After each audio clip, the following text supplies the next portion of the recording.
What's up and kamusta? So, isa na namang video ang gagawin natin na kung saan mag-unbox tayo ng mga hobby or mga kung ano-anong anik-anik.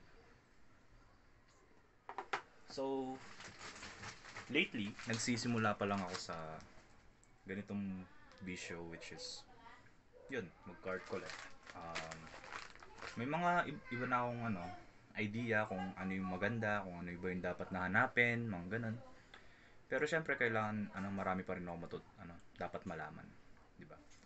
So, eto, nag-order ako sa isang tropa natin saan ba to? Sa Cavite siya nakatira, si Francis Mojica.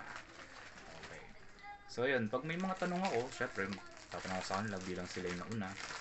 Tsaka kay Kego, yo, shoutouts ka pala kay Kego. Yo.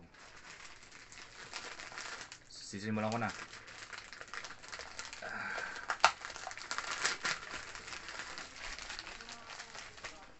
Ito yung nabili ko sa kanya. Secret na lang kung magkano ko nabili. Ganun pa man. Excited nga ako kasi syempre diba. Yung mga bago na naman malalaman. Alam ko medyo matataas na rin yung mga presyo ng mga ganito kasi yung kinuha ko is NBA cards. Sabi naman yung pag silyado pa. Ganito ba talaga dapat? Silyado. Wala akong gunting, gamitan na natin nail cutter.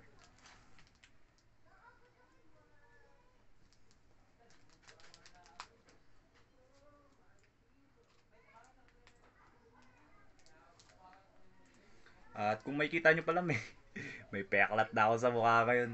Ang kakulitan kasi yan eh. Ayun, kala mo bata eh no? Dadapa-dapa pa eh.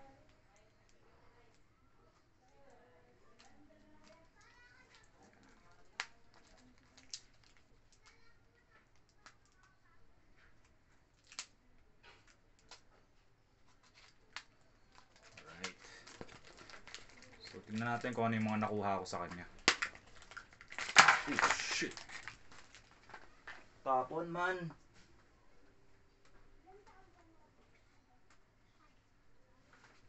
Yun. Mukhang magaganda din itong mga nakuha ko sa kanya. So sort natin.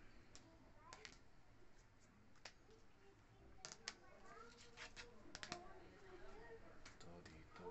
Ito dito. Dito.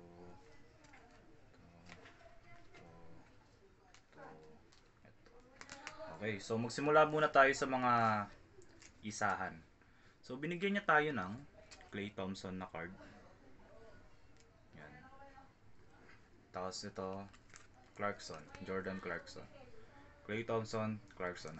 Mga previous ko lang to sa kanya. Yo, shoutouts Mojica. Francis Mojica. Thompson. So meron din tayo ditong Jason Tatum. Sila yung nag-champion nung last NBA. Yan, Prism, maganda to ah. So ito pa Jason Tatum. Don Roos. Wala pa masyadong idea dito pero alam ko yung mga matataas yung mga Panini, yung mga ganon. NBA hoops. Ito yung last. Yan. Pero alam ko halos lahat to Panini na yung naglalabas eh. Panini Don Roos. Ito naman, Devin Booker. Yun. Alam ko yung mga matataas dito yung mga RC eh. Pag sinabi daw na RC is rookie card. Ayun. Ito pa. Devin Booker din to. Ito yung last. Ito may case po. Gaganda nito. May mga case po. Kasi dapat daw para yung sa dumi ganun. Tapos para hindi sila para well preserved kumbaga. Okay. Ito yung last naman. Steph Curry. Alright. Ito yung siguro magiging personal collections ko niyan to si Steph Curry. Ganap nga ako ng mga Steph Curry pa na cards. Yan. Ito yung pure players NBA hoops.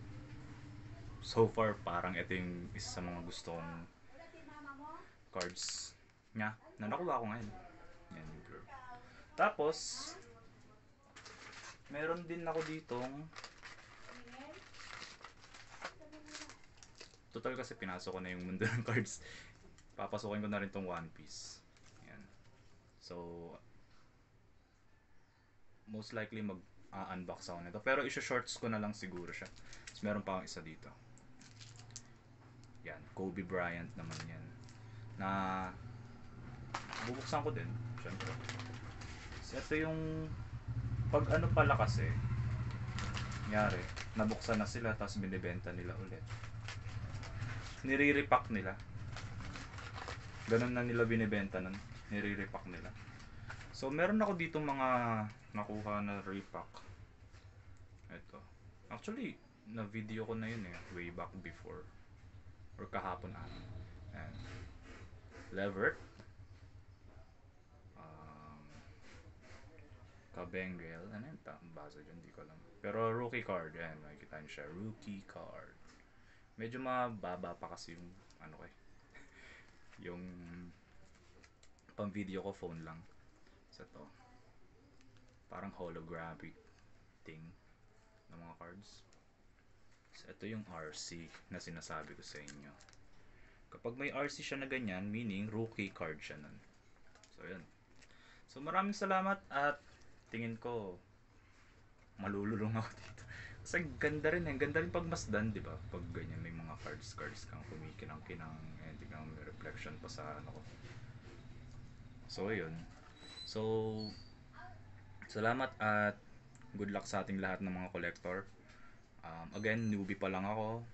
May mga konti na akong alam. So nagre-research din ako. Tapos yun. Salamat at goodbye.